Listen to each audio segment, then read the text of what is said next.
Hello and welcome to today's Podcast Plus, where we bring you insight for best practice in bite-sized chunks. Another hot topic today, post-COVID financial controls for law firms. In fact, this is such a big topic, we're going to do this in two parts.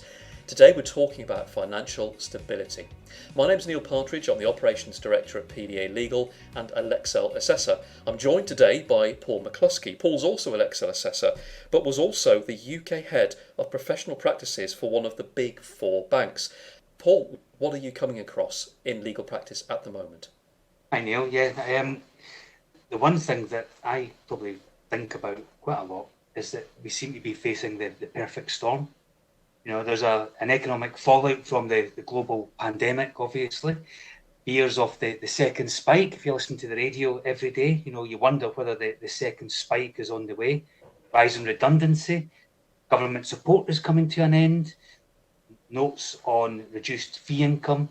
January is going to be a quiet time normally, perhaps even within the conveyancing sector, you know, really having a quiet spell across Christmas and into the January period, which of course meets tax and VAT. October will see us with rising professional indemnity insurance premiums and perhaps even tighter lending criteria from the lenders as they face some of these issues. So there's real trouble ahead, choppy waters, I guess, you know, or as I say, the perfect storm. So it's difficult for firms to promote their financial stability and viability. Well, that sounds like a real doom and gloom story. Let's go back to basics then, Paul. So let's talk about regulation just for a moment, because regardless of what happens in the economy, we've got to abide by what the regulator says. So what aspects of regulation are you focusing on? Well, I think for me, the one that calls it out is the Code of Conduct for Firms by the SRA. So the SRA's Code of Conduct for Firms 2.4. What that really does is try to place responsibility back to the legal practice to look after their financial stability and their viability. So that's for me the one overarching rule. Now, it's not prescriptive, it's high level. There's lots of things that firms need to do to consider their financial viability and how they promote their financial stability. And if it's done well, you know, I think insurers will be glad of it. The regulators, the clients should certainly be glad of it, but also will the banks, and therefore, hopefully, the people that work within the firms, knowing that their business is better run, better financially managed, should hopefully give some comfort to the staff that work within legal practices. And what about Lexel? Because we know that a lot of our regular listeners are Lexel accredited. And of course, there are various sections in Part 2 of the Lexel standard that touch on this, such as financial reporting and so on. Are firms keeping up with what they need to keep up with in monitoring in general? Yeah, no, I think they are, Neil. And, you know, I would say Lexel 2.2 pulls out the need to provide documentary evidence of firms' financial management procedures. Now, for most, that means their annual budgets, their profit and loss accounts, their balance sheets, and that's fine. You see that standard throughout most practices, regardless of whether they're Lexel accredited or not. The one big thing that I look for and like to see is the variance analysis. So Lexel pulls that out within 2.2e. It talks about the variance analysis that needs to be conducted at least quarterly. So I think one of the big failings I see from legal practices is when they have that variance analysis, it's light touch. You know, why is the performance different to their budget? Is it the budget was wrong, or is it the performance that's wrong? If it's the performance, why is that? And do they understand it? And if they can explain it, great, that's fine. Put it in a variance analysis. And if they can't, then perhaps there's a bit of work to be done to understand why the performance of the firm is not as projected. So if we translate that then into what you and I see every day of the week, which is real world, on the ground, this is what's going on in law firms. Give us some examples, if you could, of the day-to-day challenges that you're seeing arising in legal practice. What I wanted to say first and foremost, even before I talk about some of the challenges, is there are lots of really well-run legal practices out there. Lots that are profitable, lots that do a great job for their clients, and a shining example of how you overcome some of these challenges. But sometimes the sector is its own worst enemy. And what I mean by that is there's a self-deprecating view that lawyers are poor at managing cash. So that never helps, especially as a banker. For me, the law firm coming to you looking for you to lend them some money with that feeling, that approach, they have that reputation, if you like, that lawyers are poor at managing cash. And it doesn't need to be that way. And as I've said before, there's lots of well-run firms. But there are lots of cases where profitable law firms run out of money. And when they run out of money, then unfortunately they need to find an exit strategy. And Of course, there's the impact as well, and you and I were talking about this earlier, as well as on the, if you like, the sort of the looking at the cash flow and the way that works. There's other aspects of this that come out to do with with money and handling cost information to clients, because of course the income earned from fees is the lifeblood of a law firm generally. The SRA recently posted a report about handling of complaints, and we saw the usual top three: time, excessive costs, and advice being the three most common complaints that are dealt with. And excessive costs account for 12%, of course, of complaints handled. I immediately translate that into client expectations for costs may have changed in the past few months. Clients may find themselves more cash strapped, or possibly clients might link matter progress to costs, or indeed, of course, if it's a litigious matter or a matter where there's another side, the other side may also be affected by costs and managing money that way. One of the other aspects we touched on, Paul, as well, was the relationship between the client and the fee earner and the client and the firm, and perhaps the fee earner's perspective on whose money we're actually talking about. yeah, and you see that quite. When you talk to a new firm starting up, very recently actually, managing partner of a fairly decent sized firm, fed up with the way that particular firm was operating, and so decided to set up their own practice.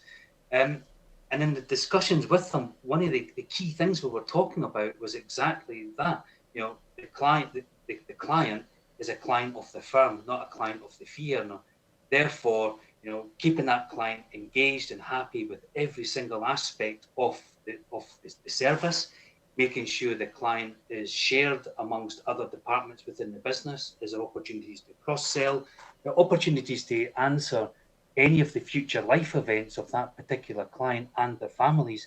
And that can only be done through great service. And as you say, Neil, one of the big complaints, insufficient advice on costs. Now, all that does is lead to the client looking for a discount, isn't it? They're unhappy. They Right. never realise that the cost has escalated. Therefore, they look for a discount, and unfortunately, that comes directly off the bottom line of the firm. There's a smorgasbord here of issues and challenges. I can't think of many firms that haven't encountered some or all of these at one time or another. So if we had 5 minutes of top tips to hand out, real practical top tips that we can suggest that firms might like to consider, let's go down through a few of those, because you and I were talking about these earlier. So where should firms start? What can we give back today for firms to consider? Well, I think the old adage that cash is king, and it's so easy to say, isn't it? But to many people, what does that actually really mean? What sacrifices are individuals and people within the firm actually willing to take, and what hard choices will the business take, maybe even regarding drawings or dividends. Making sure that we're not removing absolutely vital cash from the business. And that for me is number one. Cash is king. And the lockdown period that we've just gone through, a lockdown period that we may come back into, we can absolutely see that the available cash within a practice is absolutely vital. So for me, that is number one. The second point for me is strong leadership.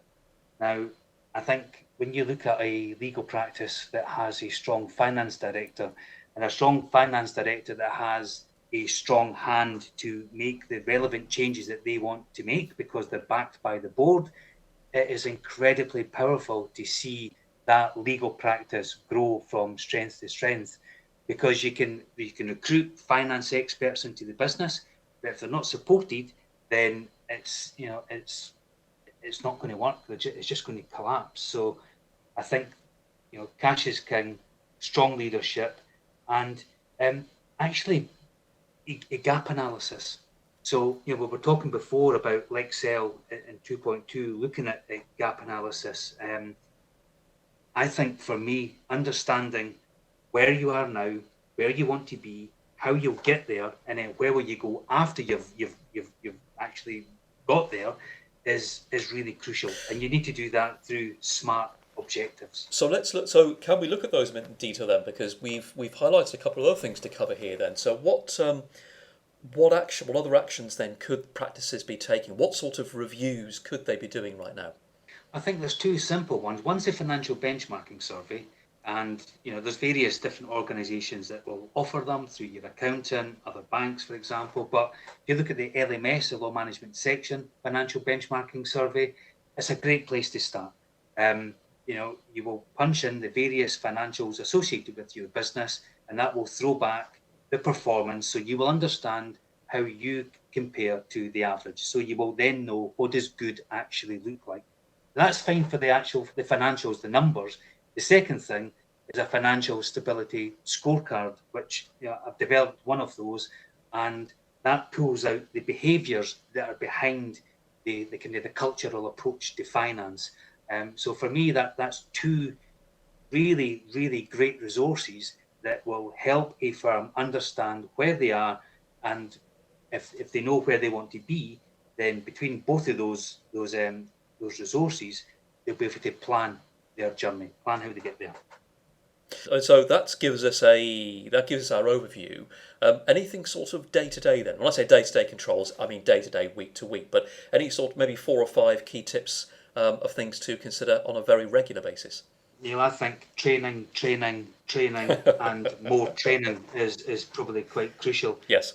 So that's invest in your people. Fee earners being trained on managing lockup and effective cash control. Training your reception to identify sales opportunities and convert clients at first point of contact. Training the practice manager on cost reduction and how do you identify some of the costs that are kind of growing within the business that perhaps haven't been reviewed for a large period of time and can save thousands. I had a firm very, very recently who had excess client funds in their client account, so top slice money as I call it, £8 million they had there. Their bank was paying them 1 basis point. They asked their bank for an improved rate. After I'd spoken to them, I said, look, the first point of call, go back to your bank, ask them for a better deal. Bank manager said to them, no, the rate is the rate. And so I moved that safe part of their client funds and got them 75 times more interest than they were being paid. 75 times more. So I generated them £59,200. Now, Neil, it literally took me 5 minutes because obviously I was aware that deal was there. But if you count that up, there's no one at that firm that's billing £710,000 an hour. But the person I spoke to, generated £59,200 of clear bottom line profit for their practice through 5 minutes without disrupting the rest of their business. So there is opportunities out there, but it's where to look, isn't it? And that's sometimes that's the hard part. And as busy law firms are busy practicing law, sometimes they need just a little support in order to be aware of some of the areas that can generate an income. You also talked as well about cyber systems and reviewing those because, of course, this is where money can be lost, where there can be problems there. I mean, there are resources. We've produced the cyber checklist, which is free for people to use from the PDA legal website to manage those controls. But one other aspect, just before we close out, that you mentioned to me as well, we were talking about the banking relationship and how that ought to work. The difficult thing, I think, for many law firms is that banks have shifted away from the old one-to-one relationship management style for the smaller end of the legal sector. So you'd probably like to think that law firms that are 5 million turnover plus will have that relationship with the bank. But if you're not punching above those turnover levels, then unfortunately you can be left into a call centre type environment. And even if you are above the £5 million level, because the banks are not training the people, some of the relationship managers specifically on some of the the issues impacting the legal sector, that makes it difficult for the bank manager, the relationship manager, to talk to the legal practice about some of the things that they can be doing. So that then leads you to structuring your deposits wrongly. And I gave you a perfect example of that, a few minutes ago. It could be structuring your borrowing wrongly as well, over reliance on an overdraft, for example. So there's various things that need to be done, and that probably starts with educating your particular relationship manager on your business, so that you can have an open conversation about how they can help you. And if they can't help you, then seek that information from an outside source. Paul, that's terrific, and I've noticed we're out of time, but we did know this was always going to be a two-part podcast for that very reason. Thank you very much indeed for the overview. I think that's set the scene rather nicely, and there were one or two rather useful points of inquiry I think that firms might want to follow up on. So our next podcast plus part 2 of this one, I think we're going to be drilling into some of the sort of the micro hints and tips, the sort of tweaks that firms can look at to actually drive that profitability. Paul, may I just say to you, thank you very much for joining us today. Pleasure, absolute pleasure, Neil. Thank you. We look forward to inviting you back. I think we're doing the next one within the next 2 weeks because it's something we want to pick up on while it's still hot. This is one of several, in fact many podcast pluses that we have available free of charge, including essentials for home working, and on the right hand side you can see we have a checklist which you can download for free from the PDA Legal website under the best practice group name, which helps you, including with financial management, just to go through the things that perhaps you might like to consider as we will emerge from the COVID lockdown world. And finally, there's an indication of some of the other best practice podcasts that are available. For more news about those, please go to the PDA Legal website. And if you'd like to know more about the best practice group, where you can hear more insight and tips from people like Paul and myself, please have a look there. Again, thank you very much to Paul, and thank you very much to everybody for listening today.